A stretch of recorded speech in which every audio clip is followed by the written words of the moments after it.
C'est une première et elle est de taille. La venue sur l'île de Taïwan d'une délégation du Parlement européen. L'Europe aux côtés de Taïwan contre les velléités de Pékin et ce en dépit des menaces de la Chine qui interdit, vous le savez sans doute, toute entité politique de nouer des relations officielles avec Taipei. Alice Héret, vous êtes notre correspondante sur place. Alors cette délégation, c'est un eurodéputé français qui l'amène. Oui, Taïwan n'est pas seul. Ce sont les mots qui ont été prononcés par Raphaël Glucksmann face à la présidente taïwanaise Tsai Ing-wen.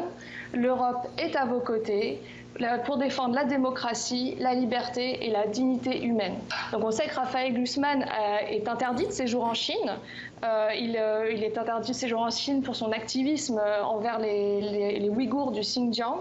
Et il est président du comité spécial sur l'interférence étrangère et la désinformation au Parlement européen.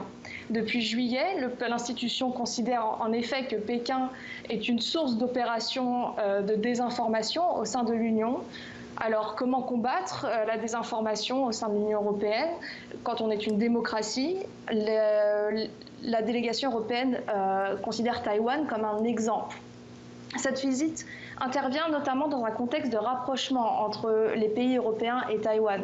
La semaine dernière, le ministre des Affaires étrangères taïwanais, M. Joseph Wu, s'est rendu à Prague, il s'est rendu également en Slovaquie et à Bruxelles.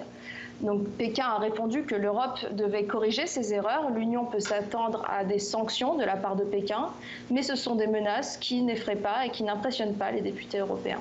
Merci beaucoup Alice.